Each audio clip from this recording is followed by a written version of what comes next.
சுதேசி மித்ரன் நேயர்களுக்கு வணக்கம். நான் வெங்கடேஷ் ராமராஜ். நான் காங்கிரஸ் கட்சியோட உறுப்பினர். இன்றைக்கி நம்ம எந்த டாப்பிக்கை பற்றி டிஸ்கஸ் பண்ண போகிறோம் அப்படின்னு கேட்டிங்கன்னா, டீலிமிட்டேஷன் ஆஃப் கான்ஸ்டிடியூவன்சிஸ். அதாவது என்னென்னா தமிழில் தொகுதி மறுசீரமைப்பு அப்படின்னு சொல்லுவோம். அதாவது பார்த்திங்கன்னா 84வது அரசியல் அமைப்பு திருத்தம் பார்த்திங்கன்னா 1971 பண்ணியிருந்தாங்க. அந்த திருத்தத்தில் என்ன பண்ணியிருந்தாங்க அப்படின்னு சொன்னால், நம்மளோட மக்களவை, மாநிலங்களவை, அப்புறம் மாநிலங்களில் இருக்கிற சட்டமன்றங்கள், இதில் எந்தெந்த இடத்துல எவ்வளோ சீட்ஸ் இருக்கணும் அப்படின்னு சொல்லிட்டு அதை நிர்ணயம் பண்ணி அதை ஃப்ரீஸ் பண்ணாங்க. ஃப்ரீஸ்ன்றது அதுக்கப்புறம் அதை மாற்ற முடியாது. எப்போ வரைக்கும் மாற்ற முடியாது? 1971 2026 வரைக்கும் மாற்ற முடியாதுன்னு சொல்லிட்டு ஃப்ரீஸ் பண்ணாங்க. அதன்படி பார்த்திங்கன்னா நம்மளோட மக்களவையில் இப்போது 543 சீட் இருக்குது. ஸோ இது ஏன் இந்த டாபிக் இன்றைக்கி பேச போகிறோம் அப்படின்னு கேட்டிங்கன்னா, இது ரொம்ப ரொம்ப முக்கியமான டாபிக். குறிப்பாக தமிழ்நாட்டுக்கு அண்ட் தென்னிந்தியாவுக்கு இது முக்கியமான டாபிக். இப்போது கவர்மெண்ட் என்ன பண்ணுறாங்கன்னா 2026 ஏப்ரல் 1 தேசிய ஜனத்தொகை கணக்கெடுப்பு எடுக்க போகிறாங்க. தேசிய ஜனத்தொகை கணக்கெடுப்பு எப்படி எடுக்க போகிறாங்க அப்படின்னு கேட்டிங்கன்னா, டிஜிட்டல் வாயிலாக முதல் முறையாக பண்ண போகிறாங்க. இது வரைக்கும் பார்த்திங்கன்னா மேனுவலாக எடுத்துகிட்டு இருந்தாங்க. முதல் முறையாக டிஜிட்டல் ஃபார்மில் பண்ண போகிறாங்க. இது ஏப்ரல் 1 2026 ஸ்டார்ட் ஆகி செப்டம்பர் 2026 வரைக்கும் பண்ணுவாங்க. அதுக்கப்புறம் மொத்த ஜனத்தொகையோட டீட்டெயில்ஸ் நம்ம February 2027 வெளியிட போகிறாங்க. இது 16வது தேசிய ஜனத்தொகை கணக்கெடுப்பு. 1931 ஸ்டார்ட் பண்ணி இன்றைக்கி 16வது கணக்கெடுப்பு எடுக்க போகிறாங்க இந்த வருஷம். நம்ம கடைசியாக எடுத்தது பார்த்திங்கன்னா 2011 இந்த கணக்கெடுப்பு எடுத்தாங்க. அப்போது பார்த்திங்கன்னா நம்மளோட இந்தியாவோட மொத்த ஜனத்தொகை பார்த்திங்கன்னா 121 கோடி மக்கள் இருந்தாங்க. இப்போ அதை எடுப்பாங்க. இந்த வாட்டி வெறும் பட்டியல் இனமோ இல்லை பழங்குடியினர் மட்டும் இல்லாமல் அனைத்து தரப்பு மக்களோட ஜனத்தொகை, அனைத்து மாநிலங்கள், வில்லேஜ் வரையும் எடுப்பாங்க. எடுத்து இந்த டிஜிட்டல் ஃபார்மில் இதை சேவ் பண்ண போகிறாங்க. அதாவது க்ளீன் சர்ச்சபிள் டேட்டான்னு சொல்லுவாங்க. க்ளீன் சர்ச்சபிள்னால் யார் எங்கே வசிக்கிறாங்க, அவங்களோட கரண்ட் லொக்கேஷன் என்ன, அந்த ஜிபிஎஸோட ட்ராக் பண்ணி அந்த இதை பண்ண போகிறாங்க. சேட்டலைட் இமேஜிங் பண்ணி எடுக்க போகிறாங்க. ஸோ இப்போ நம்ம ஏன் இந்த டீலிமிட்டேஷனை பற்றி இன்றைக்கி பேச போகிறோம் அப்படின்னு கேட்டிங்கன்னா, இப்போ தொகுதிகள் 543 தொகுதின்றது ரீடிஸ்ட்ரிபியூஷன். அதாவது 816 இல்லை இருக்கிறதுக்கு டபுளாகவும் ஆக்கிறதுக்கு வாய்ப்புகள் இருக்குது. இல்லை இந்த 543 அப்படியே மெயின்டைன் பண்ணால் கூட என்ன ஆகும் அப்படின்றது பார்க்க போகிறோம். அதாவது பார்த்திங்கன்னா 1952 நம்ம இந்திய அரசு, மத்திய அரசு பார்த்திங்கன்னா என்ன பண்ணாங்க அப்படின்னு கேட்டிங்கன்னா, அதாவது ஜனத்தொகையை கட்டுப்படுத்தணும் அப்படின்னு சொல்லிட்டு பர்த் கண்ட்ரோலுக்குன்னு ஒரு ஸ்கீமை கொண்டு வந்தாங்க. பர்த் கண்ட்ரோல்ன்றது நம்மளோட புதுசாக பிறக்கிற குழந்தைங்களை குறைக்கணும் அப்படின்னு சொல்லிட்டு அந்த திட்டத்தை கொண்டு வந்தாங்க. அதன்படி பார்த்திங்கன்னா 1970 பார்த்திங்கன்னா கேரளா நல்லா கண்ட்ரோல் பண்ணாங்க. 1980 பார்த்திங்கன்னா தமிழ்நாடு நல்லா கண்ட்ரோல் பண்ணாங்க. 1990 ஆந்திரா நல்லா கண்ட்ரோல் பண்ணாங்க. அப்போ ஆந்திரா பிரதேசம், தெலுங்கானா ஒரே மாநிலமாக இருந்தது. இப்போ தான் அது பிரிஞ்சு போச்சு. அப்போது இங்கே என்ன நடக்குது அப்படின்னு கேட்டிங்கன்னா, நம்ம தென்னிந்தியாவில் இருக்கிற இந்த 5 மாநிலங்களும் நல்ல பர்த் கண்ட்ரோல் பண்ணோம். பர்த் கண்ட்ரோல் பண்ணதுனால நம்ம இப்போ பார்த்திங்கன்னா இந்த 5 மாநிலங்களை சேர்த்து 129 தொகுதி நம்ம வச்சுருக்கோம். மக்களவை தொகுதி 129, பாண்டிச்சேரி 130, லக்ஷதீப் ஒரு 131. இப்போ என்ன ஆகும்னு கேட்டிங்கன்னா, இந்த ஜனத்தொகை நம்ம குறைஞ்சதுனால பிரதிநிதித்துவம் ஜனத்தொகையின் அடிப்படையில் கொடுக்கறதுனால நமக்கு 20லேருந்து 25 சீட் தென்னிந்தியாவுக்கு குறையிறதுக்கான வாய்ப்புகள் இருக்குது. அப்போது இந்த ஜனத்தொகையை நம்ம கண்ட்ரோல் பண்ணதுக்கு, அதாவது நாம் இருவர் நமக்கு இருவர்ன்ற திட்டம் சொல்லி, நாம் இருவர் நமக்கு ஒருவர்னு சொல்லி நம்ம எந்த அளவுக்கு நம்ம ஜனத்தொகையை கட்டுப்படுத்திருக்கோம்னா அதுக்கு அளவே இல்லை. ரொம்ப டிசிப்ளின்டாக இருந்தது இந்த சவுத் இந்தியன் ஸ்டேட்ஸ் தான். இதே நீங்கள் யூபி, பிஹார்னு போனீங்கன்னா கட்டுக்கடங்காமல் அவங்க பெற்று போட்டே இருக்காங்க. ஜனத்தொகைகள் தொடர்ந்து ஏறிட்டு தான் இருக்குது. தவிர அங்கே எதுவுமே அவங்க கட்டுப்படுத்துறதுக்கான முயற்சிகள் எடுக்கவே இல்லை. அப்போது அவங்க டிசிப்ளினாக இல்லாததுக்கு, ஜனத்தொகையை ஏற்றுனதுக்கு அவங்களுக்கு கூடுதலான தொகுதி, கூடுதலான அவங்களுக்கு ஜிஎஸ்டியில் பங்கு கொடுக்கறது நியாயமாகுமா? அப்போ நமக்கு என்னென்ன இதனால் நமக்கு ட்ராபேக்ஸ் அப்படின்னு பார்ப்போம். அதாவது நமக்கு இதனால் என்ன மோசமான விளைவுகள் ஏற்படும். ஒன்று நமக்கு ஏற்கனவே 129 சீட் இருக்கும்போதே நமக்கு பார்த்திங்கன்னா மத்திய அரசு அவ்வளோவா நமக்கு தேவையானது கொடுக்குறது கிடையாது. நம்ம நம்ம ஓட்டு போட்டாலும் போட்டனாலும் அவங்க ஹிந்தி பேசுகிற வட இந்தியா, மேற்கு இந்தியா, மத்திய இந்தியா, அதே மாதிரி கிழக்கு இந்தியாவில் அவங்களுக்கு கிடைக்கிற ஓட்டுகளே அவங்களுக்கு ஜெயிக்கிறதுக்கு போதுமான அளவுக்கு இருக்குது.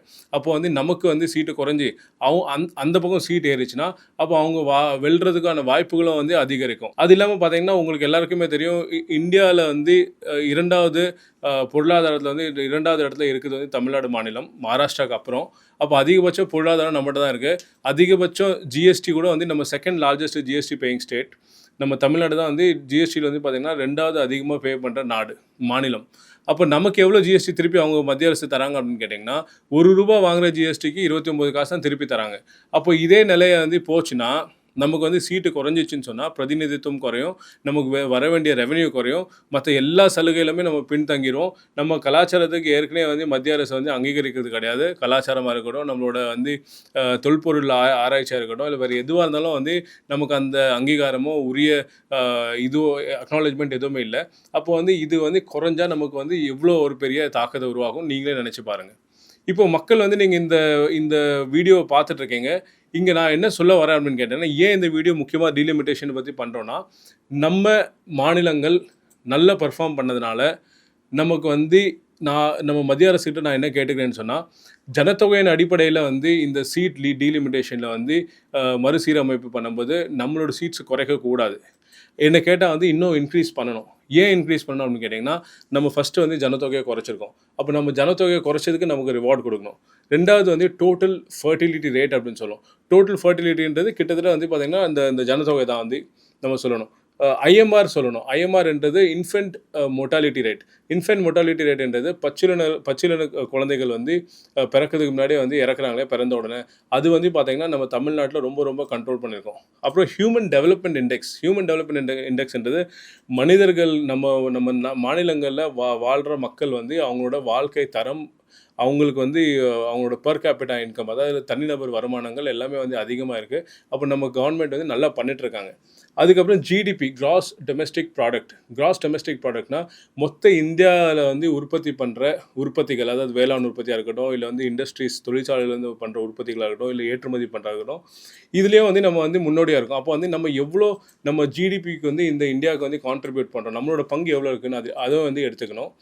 அதுக்கப்புறம் வந்து பார்த்திங்கன்னா ஜிஎஸ்டி, நம்ம வந்து ஜிஎஸ்டி வந்து எவ்வளோ வந்து நம்ம இந்த மாநிலத்துலேருந்து நம்ம வந்து கவர்மெண்ட்டுக்கு கட்டுறோம், அதுவும் கணக்கில் எடுத்துக்கணும்.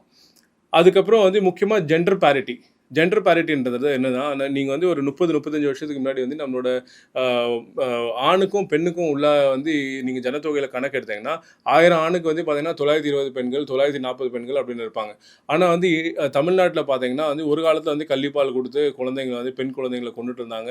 அது வந்து சரியாக வந்து அதுக்கு வந்து ஒரு சட்டங்கள் இல்லாமல் இருந்தது. பட் இன்றைக்கி வந்து பார்த்தீங்கன்னா ஆண் குழந்தையோ பெண் குழந்தையோ நம்ம வந்து கருவில் இருக்கும்போதே வந்து அவங்க ஆணா பெண்ணான்னு தெரிஞ்சுக்கிறதுக்கு கவர்மெண்ட் அலோவ் பண்ணுறது கிடையாது. அப்படியே வந்து இல்லீகலாக தெரிஞ்சுக்க முயற்சி பண்ணால் கூட கவர்மெண்ட் வந்து சரியான ஆக்ஷன் எடுக்கிறாங்க. அது இல்லாமல் பிறந்ததுக்கப்புறம் வந்து எந்த குழந்தையும் வந்து சாகாமல் கொல்லப்படாமல் இந்த கவர்மெண்ட் வந்து நல்லா பார்த்துக்குது. அப்போது இன்றைக்கி நீங்கள் பார்த்தீங்கன்னா நம்மளோட மேல் வர்சஸ் ஃபீமேல் ரேஷியோ, அதாவது ஆணுக்கு நிகர் பெண்ணோட ரேஷியோ பார்த்தீங்கன்னா கிட்டத்தட்ட நம்ம வந்து சேம் லெவலுக்கு வந்திருக்கோம். அப்போ இந்த அளவுக்கு வந்து இந்த கவர்மெண்ட் மட்டும் இல்லை, இந்த மக்களாகிய நாம் எல்லாருமே சேர்ந்து வந்து இந்த மாநிலம் வந்து ஒரு சிறந்த மாநிலமாக வந்து தமிழ்நாட்டில் இருக்கணும், இந்த தென்னிந்தியாவே வந்து இந்த இந்தியாவுக்கு வந்து ஒரு சிறந்த மாநிலங்களாக இருக்கணும்னு சொல்லிட்டு நம்ம முயற்சி எடுத்து கடந்த 40-50 வருஷமாக நம்ம வந்து முன்னேறி இருக்கோம். முக்கியமாக லிட்ரஸின்றது இது கல்வியில் கூட பார்த்தீங்கன்னா தமிழ்நாடாக இருக்கட்டும், கேரளாவாக இருக்கட்டும், மற்ற மாநிலங்கள் பார்த்தீங்கன்னா அதிகபட்சம் படித்த மக்கள் நம்ம மாநிலங்களில் தான் இருக்காங்க. அது இல்லாமல் வந்து சவுத் இந்தியாவிலேருந்து தான் வந்து வெளிநாட்டில் போயிட்டு பெரிய பெரிய கம்பெனிஸில் ஒர்க் பண்ணுறாங்க. அது இல்லாமல் வந்து அந்நிய செலாவணியாக அதிகமாக ஈட்டி கொண்டு வரது நம்ம தென்னிந்தியாவை சேர்ந்த மக்கள் தான். வந்து மைக்ரோசாஃப்டாக இருக்கட்டும், இல்லை வந்து ஆரக்கலாக இருக்கட்டும், இல்லை வந்து டெஸ்லாவாக இருக்கட்டும், இல்லை நீங்கள் எந்த கம்பெனி வந்து உலகத்தை எடுத்துட்டாலும் அங்கே வந்து பார்த்திங்கன்னா கூகுள், பெப்சி, அந்த மாதிரி கம்பெனிஸை வெளியில் ஒர்க் பண்ணுறாங்க. அது மூலமாக வந்து அந்நிய செலாவணி ஈட்டுறோம், ஏற்றுமதிகள் பண்ணி அந்நிய செலாவணி ஈட்டுறோம். அப்போ வந்து இந்த மாதிரி டோட்டல் ஃபர்டிலிட்டி ரேட், அப்புறம் வந்து பார்த்திங்கன்னா இன்ஃபென்ட் மோர்டாலிட்டி ரேட், லிட்ரஸி, அது நம்ம பண்ணியிருக்கோம். எதை நீங்கள் எடுத்துட்டாலும் நம்ம முன்னாடியே இருக்கோம். அப்போ வந்து நமக்கு வந்து தொகுதிகள் வந்து அதிகமாக கொடுக்கணும். இதன் அடிப்படையில் ஜனத்தொகை மட்டுமே வந்து நம்ம எடுத்துகிட்டு நம்ம வந்து எல்லாருக்கும் கொடுக்க போனால் நம்ம இன்னும் டிசிப்ளின்டாக இருக்கிறதுக்கு இன்னும் ஒரு சில வருடங்கள், அதாவது வந்து நம்ம அடுத்த சந்ததிகள் வரும்போது 10-20 வருஷத்துக்கு அப்புறம் பார்த்தீங்கன்னா 129 105க்கு இந்த வாட்டி வந்துடும். அடுத்தது பார்த்தீங்கன்னா 105 ஒரு 80க்கு போயிடும். அதனால மக்கள், நீங்கள் இந்த வீடியோ பார்த்துட்டு இருக்கீங்க, இந்த வீடியோ பற்றின உங்களோட கருத்தை வந்து நீங்கள் வந்து கீழே பதிவு பண்ணுங்கள். வேறு என்னென்ன பேசிஸ் வந்து இந்த தொகுதிகளை வந்து தென்னிந்தியாவுக்கு இன்க்ரீஸ் பண்ணி கொடுக்கணும் அப்படின்றது நீங்கள் கமெண்ட்ல எழுதுங்க. இந்த காணொலி பிடிச்சிருந்தா லைக் பண்ணுங்கள். மிக்க நன்றி.